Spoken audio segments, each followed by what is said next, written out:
ako dito sa street food ng Daet. Dito lang matatagpuan yan sa J. Lokban Street, Daet, Camarines Norte. Sa aming paglalakad at paghahanap, ang una namin nakita ay isaw. Yes!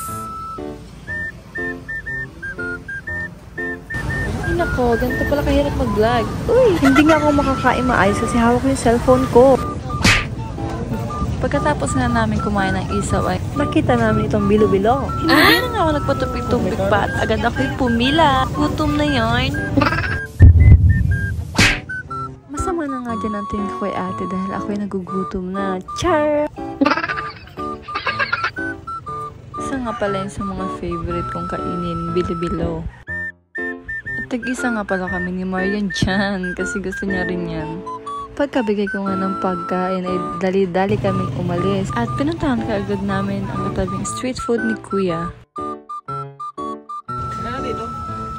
At nagmukbang malala ulit si ate mo. Wow! Mga bi, ang sarap niyan, ang haba pa.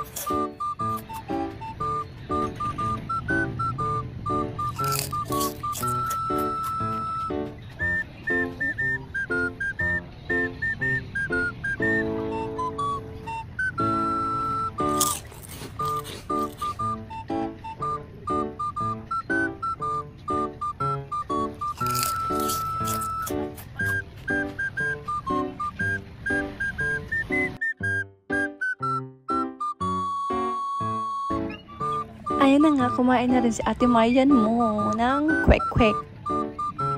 Hanggang sa huling sandali nga ng pagkain ay nabidyohan ko pa. Vlogger yarn. May ginanguya pa nga ako sa bibig ko at meron ka agad kasunod. Habang ngumungaya nga ako dyan, iniisip ko kaagad kung ano ang isusunod kong pagkain. Ang hirap pala mag-vlog lalo na pag ikaw pa ang cameraman, ikaw pa ang mahawak ng cellphone. Tulad niyan, di ako makakain ng maayos kasi nga may cellphone akong hawak. Baka nahihirapan yan. Yay! Wow! Lah, nagkaling pa siya. Yay!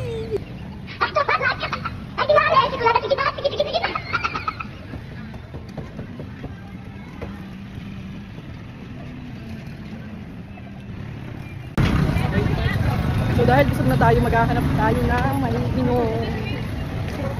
Maghahanap tayo ng maiinom dito.